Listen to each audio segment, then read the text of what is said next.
is Peter Lachman, and Peter is becoming a familiar face at our SickKids Patient Safety Symposium. Peter comes to us from the UK. He's currently at Great Ormond Street and the Royal Free Hospital. He's a pediatrician with extensive experience in quality improvement and patient safety. And if you talk to him, you'll get that sense that he's passionate about those two things. He's now the chair of an international pediatric patient safety and quality collaborative called, fondly referred to as PIPSQC. So you'll probably hear about PIPSQC from Peter today. So please join me in welcoming Peter as he shares his perspective on accelerating change and learning from each other to decrease healthcare-associated harm.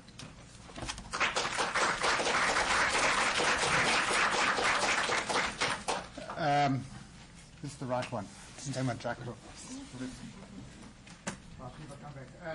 Thanks for inviting me again, Rita. This is my fourth visit here, I think.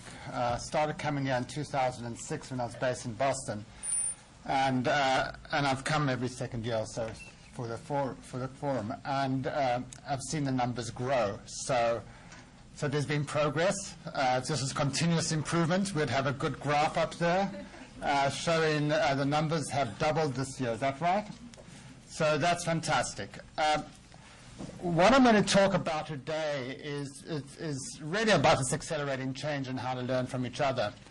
And so there'll be starts with a bit of theory and then a bit of market selling for PIPSQC, and hoping you go out the doors, you'll join up. But the whole thing is to really put this in perspective. We've had some excellent talks today, and they've been mainly focusing on this question. If we become more efficient, cut out waste, can we be safer? Can we be more effective? And I suppose, can we be more patient-centered?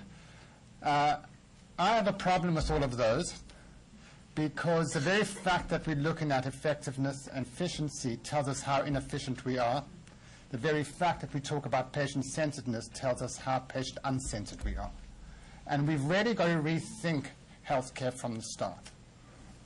I think that the design is not the design we would have now. If we had a blank sheet, we would not start where we're starting from now. And that is something that we've really got to reflect on as we look at all the great work that we are doing in all our institutions. So I have no financial commercial links to disclose. I don't work for pharma. I do go and consult at hospitals who ask for my expertise, but that's about it. But there's no link with pharma, which I think is one of the big problems in our healthcare system, is that there is pharma in the first place. That's why we have all these big research institutes, why we have all these things to study things that we already know about. So, for example, if there's only one thing we want to do in healthcare, we have to apply in vaccination policies throughout the world. If we want to really make a difference in healthcare, we have to make sure that every child has access to clean water. We have to deal with poverty. And in these countries, we have to deal with obesity.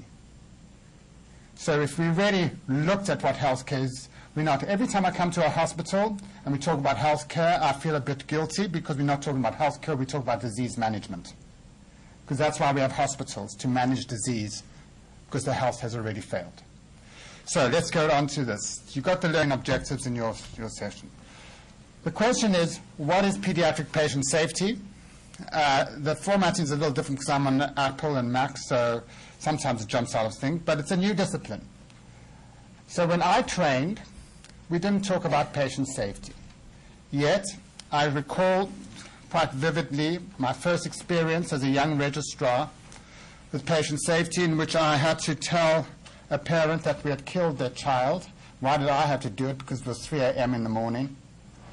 The event happened earlier that afternoon with a house officer in our very lean, incredibly lean, before lean was invented in healthcare, drip room for 100 babies who had diarrheal disease because of failure of clean water. And they came in 30 in a day and 30 out a day. And the registrar in the room said to the nurse, "Please, can I have 5 mils of soda bic?" The nurse leaned over, took the vial, filled it up with 5 mils of potassium chloride. The child died. Well, the child had a cardiac arrest and died at 3 a.m. on my watch. So what was wrong? Well, it was a human factors failure, because in those days, and up to 2002, I think, soda bic in a glass vial with black writing was kept next to potassium chloride in a glass vial with red writing. The nurse was put up for manslaughter because what she hadn't done is chosen the right drug.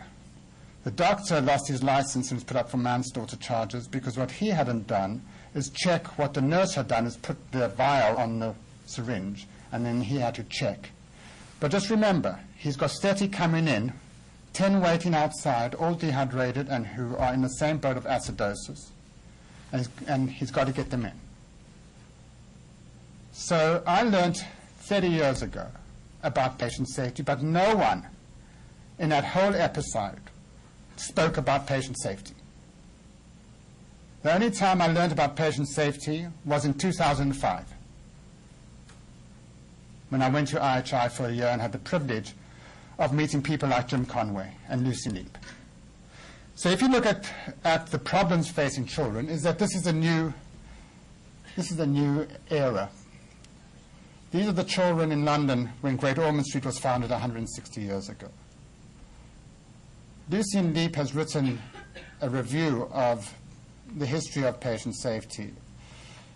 It's not that old, this review, and it's really pinpoints 1990s as the start of patient safety. It's well worth reading this to understand that for the young people in the audience, you are the start of a movement.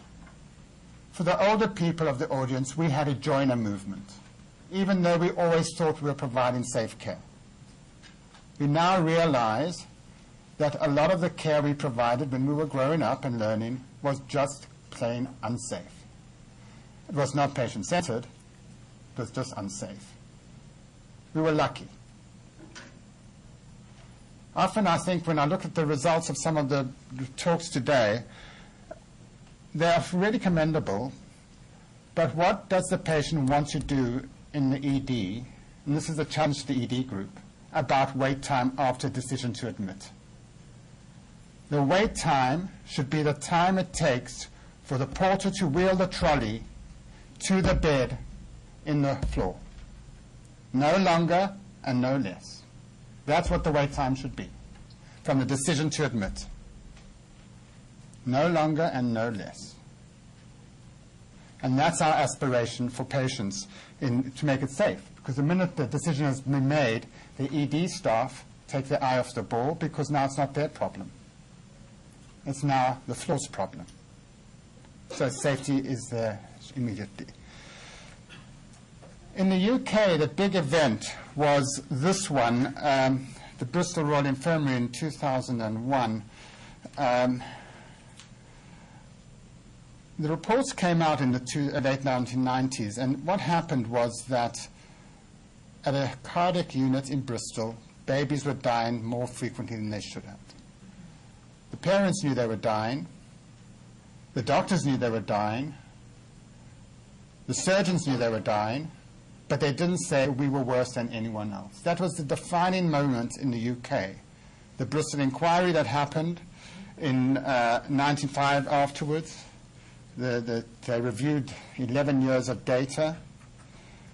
What is quite interesting was when this was reviewed by Wick and Sutcliffe of reliability fame, they spoke about hospitals as a culture of entrapment. It's worthwhile reading their paper, as well as the summary from the Bristol inquiry, as to the culture that allows us to have bad results, allows us to have deviance, allows us to accept things that go wrong. And this is really worthwhile looking at it. And so these slides will be available with all these references in case you're worried. I put this slide in last night after having dinner with Juliet, because when I was a young student, this book came out by Ivan Illich. And it is so visionary. Illich had no figures. He said, if you go to hospital, you've got at least 10% chance of being harmed. And if you look at all our figures, that's just about right. If you're lucky, it's 10 to 20% of being harmed. Of course, what is harm is going to come to, but he said there's three kinds of harm. There's the clinical harm that we do. We all know about that. You've all come from medication, everyone.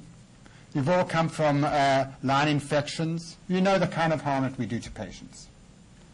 There's the social harm, in which we turn them into patients. That is worse than the clinical harm. And then there's the cultural harm, in which we take away their dignity in how we deal with pain and disability. It's a book that every resident in this room should read. It's a book that every doctor should read. And when it came out, the medical profession said, Idic is wrong. He was disparaged throughout the press, the medical press, and yet he was ahead of his time. So whenever I think about patient safety, I think about as a medical student reading this book and how I was told that it was wrong. Now, not everything in the book is right, but the tenets of what he's done to healthcare are very important. So what is patient safety? This is what ARC says. Okay? This is what they say again. It describes a discipline. Okay? But this is what I say, and this is what patients say. Are you going to harm me? Okay, now what's harm? We manage very easy to minimize harm.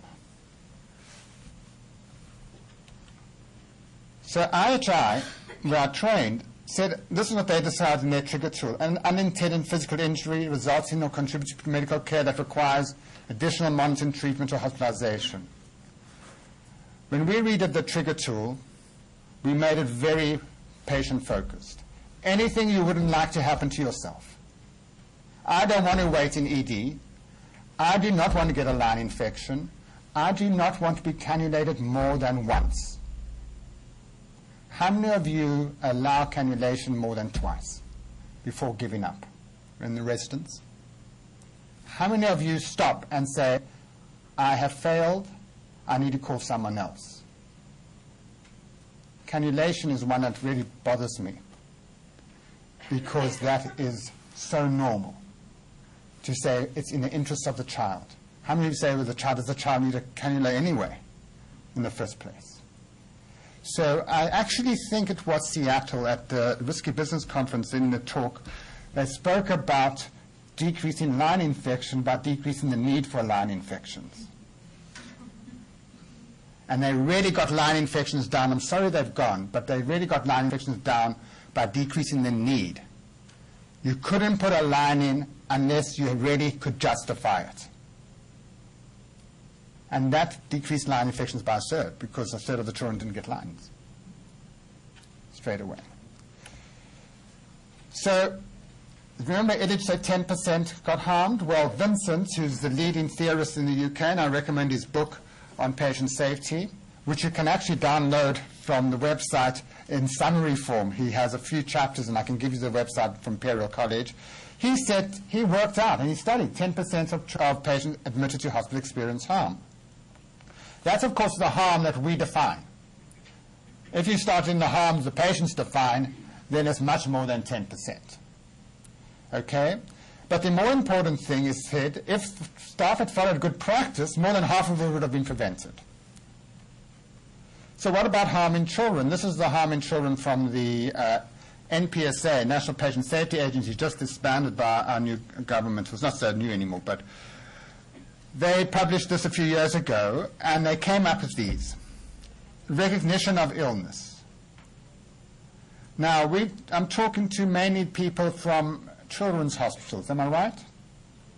Most children never get near a children's hospital. Okay, and even in children's hospital, we fail to recognize illness. One of the big projects we have right now is in deterioration of the ill child. I have had the misfortune of sitting in front of parents and saying to them in not just many words, we sat and watched your child die because we failed to recognize how ill your child was. Has anyone else had that experience of watching children deteriorate and then they have a crash or a code? How many of you have been to a code? And how many times is it because they have been watching the child deteriorate, and the child deteriorates, and then you wonder, hey, Lilia, and what do you get?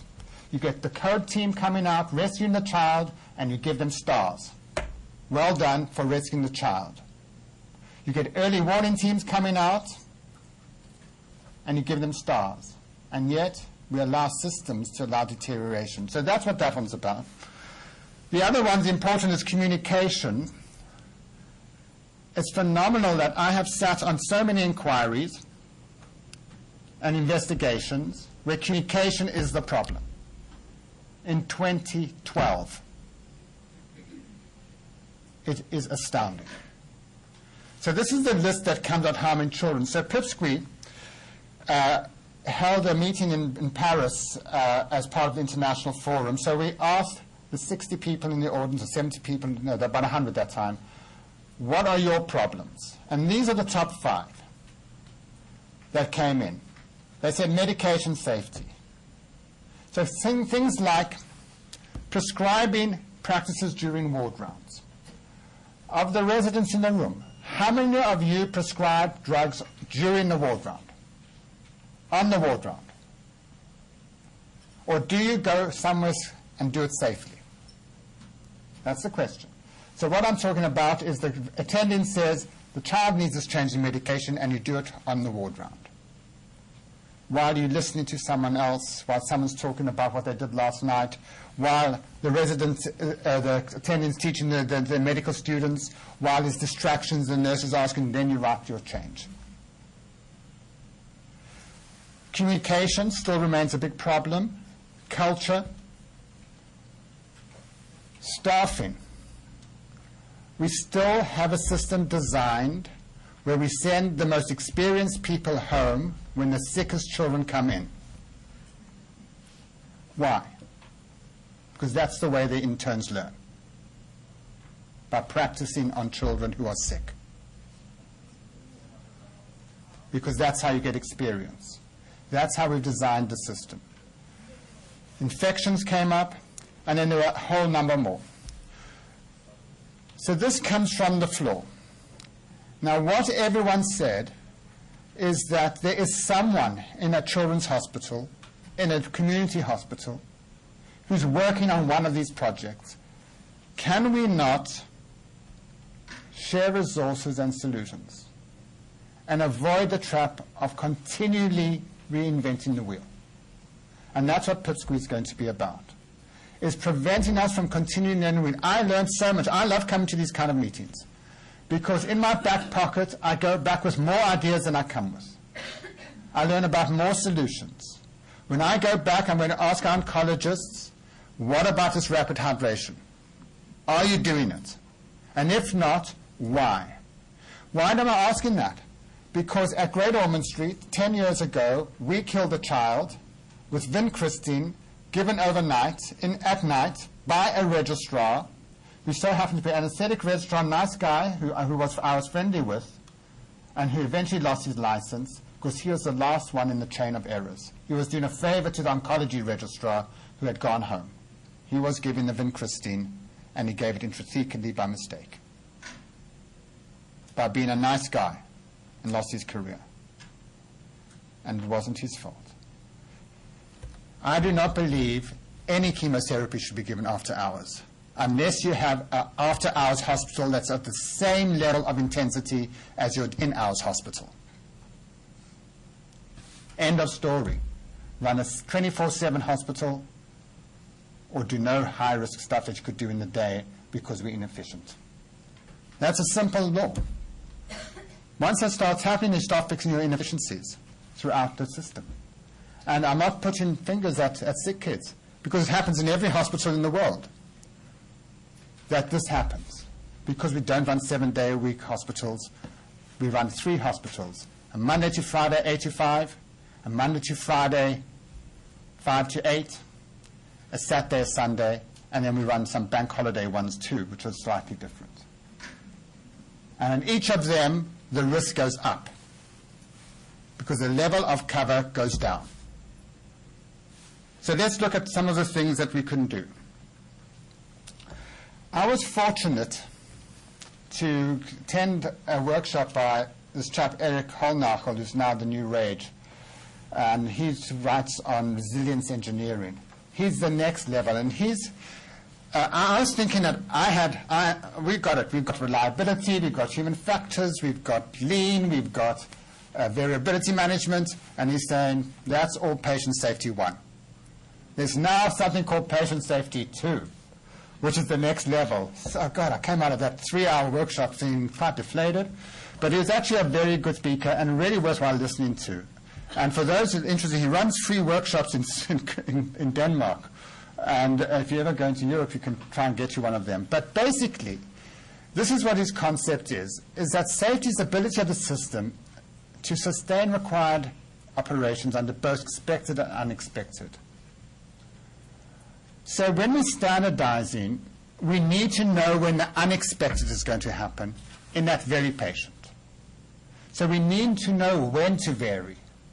His kind of example was that if you walk into the subway, you don't walk in a straight line the whole time.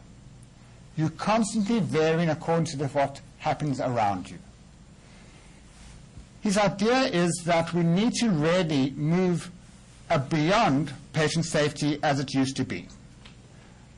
One of the things is we've got to move from defending against harm to tackling improvement, which is the continuing improvement that I showed at Seattle. In order to do that, we have to move against this defense. We have the quality assurance to tackling improvement, which is quality improvement. You heard beautifully this morning from Seattle of how that can be done. But in order to do that, you have to change the culture of the organization. The culture of the organization normally takes 10 years to change, if you're lucky. And in order to do that, you need the leadership that is going to say, this is the way we're going to do it, and then lead, not manage. You have to take the patients with it, because patients have been told, this is the way we do it. You wait for excellence. I know at Great Ormond Street, patients will wait to see the world expert, and they'll wait as long as it takes.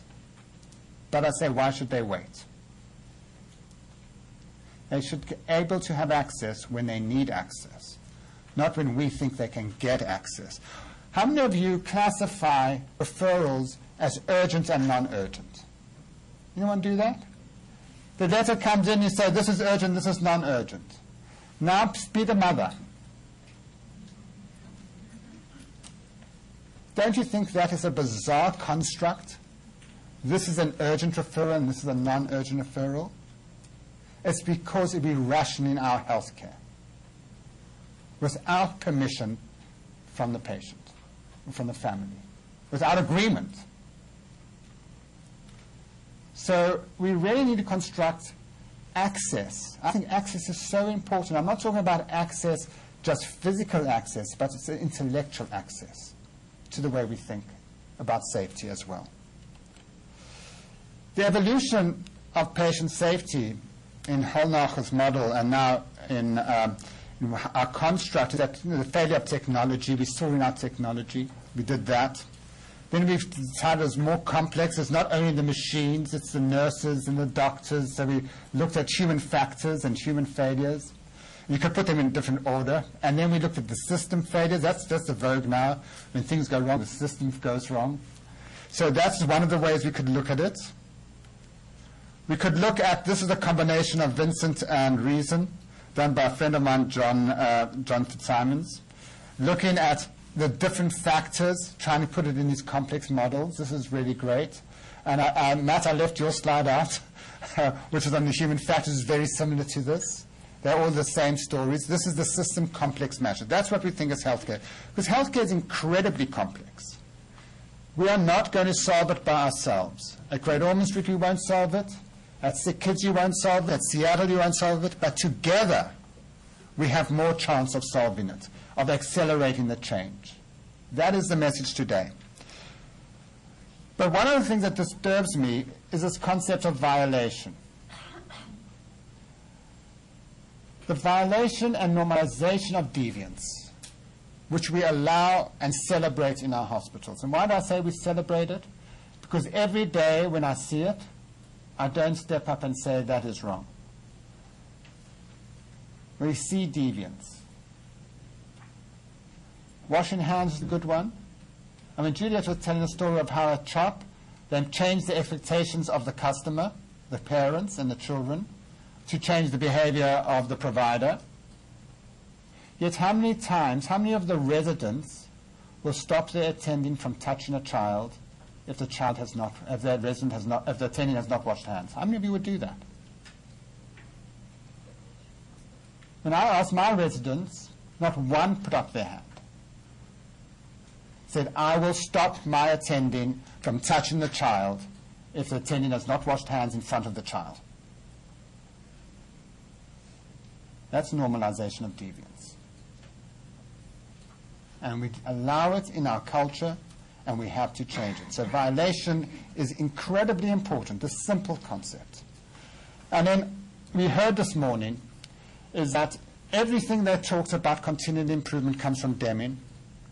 And Deming said if you only do one thing, now I could have given a talk on Deming, but I only chose one thing from Deming. He said two things. One, Pat said this morning, steal shamelessly.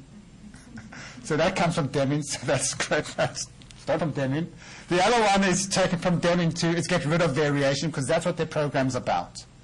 Is making the variation of the patient the only thing that's important, but understanding that most patients are the same when it comes to their disease. Where they are different is on their interactions, on their grief, on their pain, but that is not different from clinical interventions.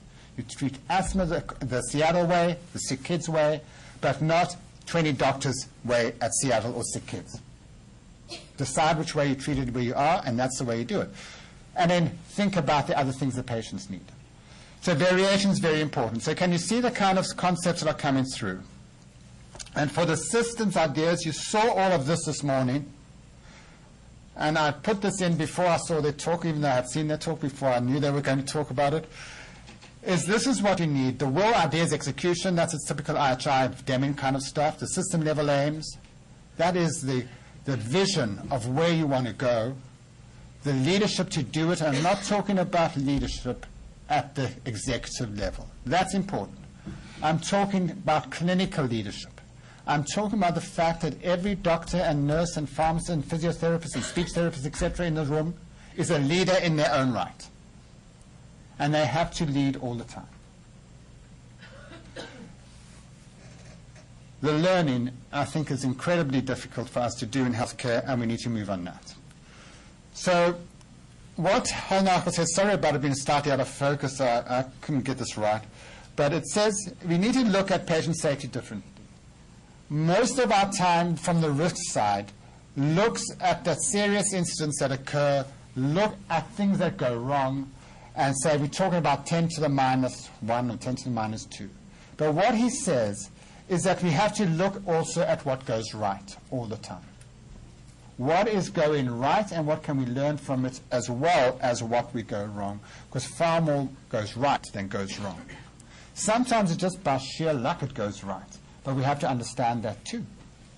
So he's saying we need to change from just looking at the risk side of what goes wrong, which is often what we do, and those who know that we spend loads of time doing root cause analyses of things that can tell us exactly the same. The doctors didn't communicate, the doctors didn't wash their hands, the doctors didn't do this, the nurses didn't do that. And it's happened time. I used to do child protection, safeguarding reports, and I once had to give I kind of was fixing systems, and I had to give to the National Enquirer Victoria Climbier, and I was on national internet, so as I was speaking, so it was appearing on the internet. It's very scary when that happens. And I was asked, why don't doctors write good notes? God, that was 10 years ago. We did our trigger tool at Great Ormond Street And the first thing, what do we discover? 10 years later, doctors don't write good notes. The normalization of deviance. How many of you write good notes? All of you, I guess. Yeah. Okay. Now, working with Cincinnati Group, we're looking at different ways of measuring harm. And this is from Steve Merton, and we're working at Great Ormond Street with him, and this is going across Ohio, now across with the CHA across the US, of looking at different ways of looking at harm. Harm is very difficult to measure, and we discovered that just using the trigger tool is not enough, serious incident rates not enough. There are many different ways. So we're working, Steve is really working hard at this to get us, and this is something we could all do together to understand harm as a whole. And the main aim is to build resilience, very similar to the high reliability stuff, knowing how to respond, to learn, knowing how to anticipate, and knowing how to continually monitor and learn. So this is really what we have to do in order to become resilient and better. So let's now look what we can do at PIPSQC. This is our brochure. We can give it online. When the first meeting was here that we came to in 2006, a group of us got together and said, wouldn't it be great if we could start learning from each other? And we started this kind of informal club, 5 or 6 of us. And now, so thanks to SickKids, and to Anne Matlow, who really led it, and now to Vive Paisley, Reddy Linnet and Rita, we're starting up to try and expand. I was unfortunately asked to become the chair for this year. And as I'm starting to think of the new series, I'm starting to think of how can we really put it into action? How can I make sure that I learn from the different places? So, for example, how can I mobilize for action? You learned about the right brain and the left brain today, so I had this in here without even knowing that Pat was going to talk about it. The clinical system mindset on the left is what we are all trained in. We are not trained to mobilize for improvement. And that's what we've got to do now, is mobilize for improvement. We've got to activate the right side of the brain as well as use the left side to support it. And if you really want to read about this, read Marshall Gantz. Really phenomenal stuff. And really, this book, The Power of One, or The Power of Many, from the NHS Institute, you can get, summarizes all of this theory of how can we mobilize for action. It's too late just to use the left side of the brain. And in order to do this is that we cannot wait for tomorrow. If Seattle have solved the problem, I want to know it before it's in press. I can't wait for them to publish it, because that's going to take a few years. And by that time, they've already improved the model. And now on to the next thing. Same with Cincinnati, the same with CHOP, the same with Wisconsin, the same with SickKids, the same with GOSH, the same with Melbourne, etc., etc., etc. I want to learn in real time. And that's what we have to do to build this community of patient safety experts throughout the world. How can we make it? I'm working with a group in Sweden. I'm working with a group in Ireland. Rather, I'd give the Irish example. I said they're so lucky. They haven't had the 10 years of testing. They can just steal shamelessly and start 10 years in advance, rather than have to go through the same pain that a lot of us have gone through. So, here are some examples that we can learn. Across the UK, we're working on recognizing response to clinical deterioration. It's quite simple. It's observation, documentation, recognition using early warning scores. Just on that one, Toronto are leading on a big study on early warning scores. Now, the only problem we had with it, when we wanted to join a study, our medical director said we can't wait the 3 or 4 years before they get the results. Children are dying now. Communicate appropriately and respond actively. So this is that one. We're working across that one. The GOSH is having the clear strategy. This is our strategy. It's got all the elements of the IOM: zero harm, no weights, no waste, working together. But here's something from GOSH that I just put it in this morning. It's quite amazing. This is learning from Formula One, and it's all about handoffs. Anyone watch Formula One?